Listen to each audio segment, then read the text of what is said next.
이번 영상의 빌드업은 잠깐 씁쓸한 주제로 시작해볼까 합니다. 합계 출산율은 말할 것도 없는 가운데 대한민국의 작년 4분기 출산율이 0.6을 찍으며 그야말로 박살이 나버렸죠. 출산율 이슈는 한중일 3국이 사이좋게 겪고 있는 문제이기도 합니다. 때문에 각국이 반등을 목표로 이것저것 열심히 하고 있겠죠. 근데 나라 간 출산율을 올리는 것도 중요하겠지만 그 정도로 아이들을 귀하게 여기고 있다면 이미 세상에 태어나 한창 자라고 있는 아이들의 미래, 그리고 그 아이들이 자라나기 위한 환경 또한 정말 중요할 것입니다. 이 아이들과 이들의 부모님들이 안 계셨으면 그 0.6조차도 못 나왔을 거란 말이죠. 민감한 얘기는 여기까지. 그렇다면 그 환경이란 무엇일까요? 이 또한 여러 갈래가 있겠지만 이번 영상에서는 그에 대한 어떤 건축가와 디자이너가 생각해낸 해답을 구경해보려 합니다. 물론 이게 저출산 해결을 위한 정답이다 라는 건 전혀 아니기 때문에 다른 영상들처럼 그냥 편하게 봐주시면 좋을 것 같습니다. 지금 이곳은 도쿄도 서부 외곽에 있는 타치카와라는 신도시인데요. 도쿄에 있던 몇몇 관공서의 이주와 함께 백화점, 쇼핑몰, 이케아까지 여러 브랜드가 들어선 도쿄도 서부의 명실상부한 센터로 자리매김한 동네죠. 도쿄 도심의 좁아터진 밀도에 익숙해져 있다가 찾아오면 중심가 한정이지만 공간을 굉장히 넓게 쓰는 엄청난 쾌적함에 심지어 있을 거 다 있으니 마치 미래도시에 온 것 같은 착각을 주는 곳이기도 합니다. 그런 여기에서도 중심가를 넘어 더 한적한 곳으로 빠져나가면 오늘 구경해볼 장소가 모습을 나타내는데요. 아주 고즈넉한 동네를 지나다 보면 어느샌가 유치원의 표지판이 보이기 시작합니다. 바로 50년 전에 건립된 이래 세계 최고의 유치원, 세계에서 가장 아름다운 유치원 등으로 선정된 후지 유치원이 되겠습니다. 그런데 바깥에서 봤을 땐 옆에 후지산이 보인다는 것 말고는 가장 아름다운 유치원이라는 타이틀이 무색할 정도로 크게 눈에 띄는 부분은 안 보이죠. 참고로 영상을 촬영한 이날은 예비 학부모, 사전 예약을 거친 일반인 등을 대상으로 비공개 견학을 통해 들어갈 수 있었습니다. 사실 유치원에 도착하기 전까지만 해도 이 한적한 곳까지 도대체 몇 명이나 오겠나 싶었는데 상당히 많은 수의 사람들이 찾아온 모습을 볼 수 있었습니다.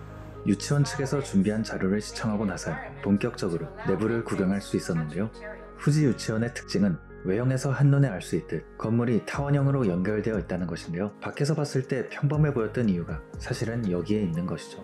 유치원의 설립을 총괄 감독한 디자이너 사토 카시와에 따르면 후지 유치원이 내세운 슬로건은 뭐 아이들의 미래를 디자인한다거나 무슨 자긍심이니 인재를 육성한다니 등의 거창한 것이 아니었습니다. 바로 스스로 생각하고 행동하라인데요. 몬테소리 교육에 입각하여 아이들의 자율성을 길러주기 위해 만들었다고 합니다. 때문에 아이들에게 약간의 불편함을 유발해서 이로 하여금 스스로 사고하는 능력을 키우게끔 하고 있었는데요. 물론 이 불편함이라는 게 뭐 나태지옥 수준의 고난은 당연히 아닙니다. 이 유치원에는 아이들의 생활을 지도하기 위한 어떠한 주의사항이나 표어 등을 전혀 찾아볼 수 없었습니다. 작게 붙어있는 QR코드를 통해 아이가 아닌 어른에게 유사시 지도를 위한 가이드라인을 고지할 뿐 나머지는 오롯이 아이들의 자율성에 맡기고 있었는데요. 이는 아이들에게 어떠한 행동 지침을 주입하기보다 일단 풀어놓고 나서 모든 과정 속에서 사회성과 창의성을 자연스럽게 체득시키기 위함이라고 합니다.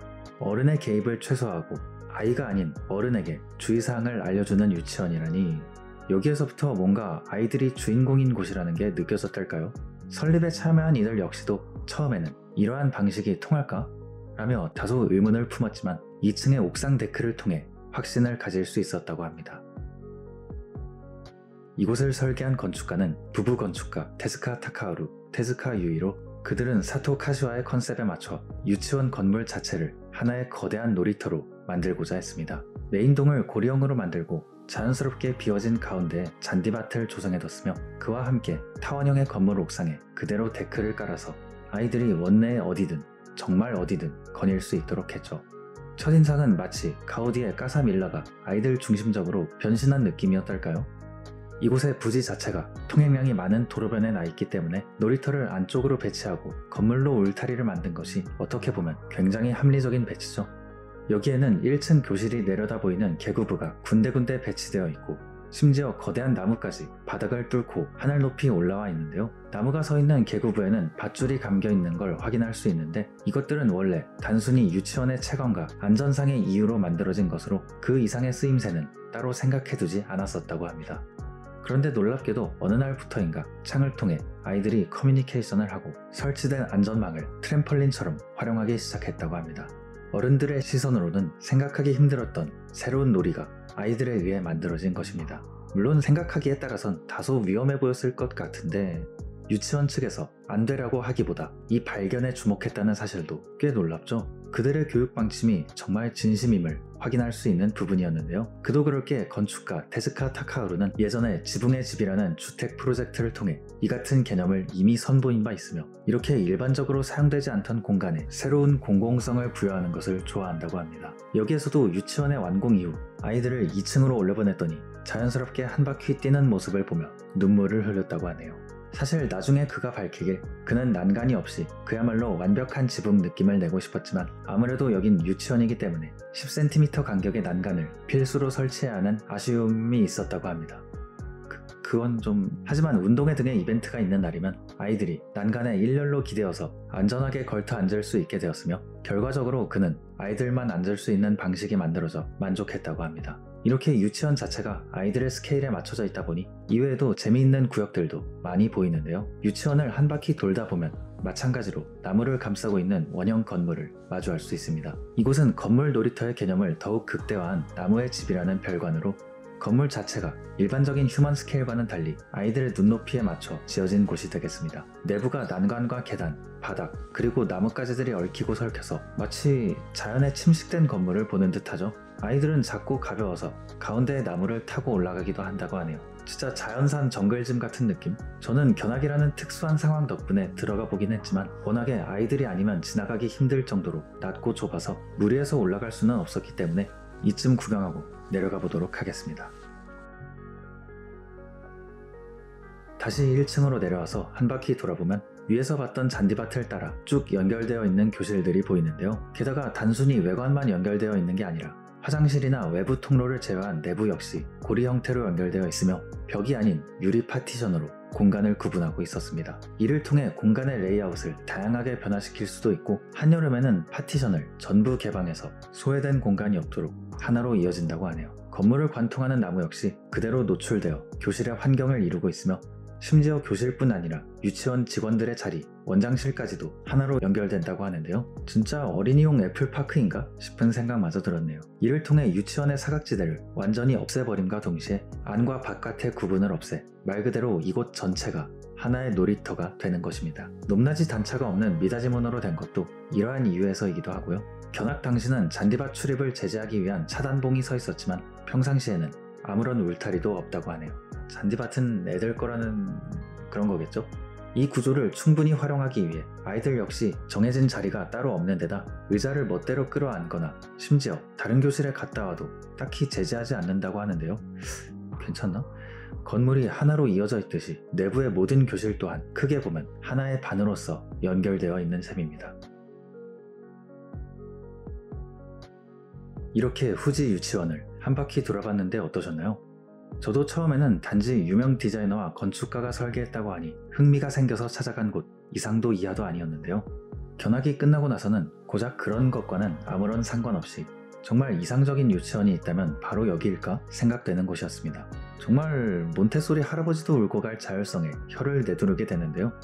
이 영상을 보시고 혹자는 이건 단순히 자율성을 빙자한 방치 아니야? 라고 생각하실 수도 있을 것 같습니다. 현지에서도 일부 비판 여론이 있기도 하고 사실 견학을 갔다 온 저조차도 기성교육에 워낙 익숙한 사람이다 보니 이게 아무 탈 없이 잘 돌아간다는 게 정말 놀라웠는데요. 하지만 이곳의 원장 선생님을 보면 이런 보육 방식이 제대로 굴러갈 수 있었던 이유를 어느 정도 알 수 있었습니다. 1층의 출구 옆에 위치한 원장석 앞에서 직접 방문자들을 맞이하고 계셨는데요. 컨셉에 맞춰 나름대로 아이들에게 사소한 불편함을 유발하기 위해 고안한 곳들을 열심히 설명 중이셨는데 예를 들어 수도가에 의도적으로 요철을 만들어 둔다던가 일부러 미닫이를 여닫기 어렵게 애들 몰래 중첩시켜 놓는다거나 하신다고 하네요. 참 별것도 아닐 수 있는데 이런 작은 부분까지도 교육 이념의 일환으로 신경 쓰고 있다는 게 인상적이죠. 유치원의 모든 인적, 물적 자원들이 환경을 가꾸고 안전을 확보하되 언제든지 손이 닿을 수 있는 거리만큼 떨어져서 아이들이 하고 싶은 일을 마음껏 할 수 있도록 지켜보는 느낌이랄까요? 내가 스스로 할 수 있도록 도와주세요라는 유치원의 영문 슬로건에서도 알 수 있듯 이 시스템은 아이들도 아이들이지만 교사, 강사, 학부모를 포함하여 디자이너와 건축가 및 모든 관계자 어른들이 필사적으로 아이들을 위하고 있기 때문에 빈틈없이 완성될 수 있는 것이구나 깨닫게 되는 순간이었습니다. 인트로에서 하고 싶었던 말도 사실 여기에 있는데요. 0.6, 0.6 큰일이다 라고 얘기하는데 이게 뭐 어느 나라나 청년층한테 가서 올라라 얍 하면 그냥 오르는 것도 아닌데다 또 나왔다고 끝이 아니잖아요. 아이를 키우려면 온 마을이 필요하다는 말도 있듯이 자꾸 통계지표나 사회 이슈만 대문짝만하게 특필하며 닥달하는 것보다 근본적이고 효과적인 해결 방안은 우리 모두가 아이들을 잘 키우고 올바르게 자라기 위한 환경과 사회를 만들어주는 것이라고 생각됩니다. 물론 말이야 간단하지 저도 그 답을 모를 뿐더러 정말 쉽지 않아 보입니다만 그냥 지금처럼은 세계의 석학들이 하나같이 답이 없다고 바라보고 있기 때문에 이런 푸념이라도 해보며 영상을 마치도록 하겠습니다. 오늘도 끝까지 봐주셔서 정말 감사합니다. 프로바스 X였습니다.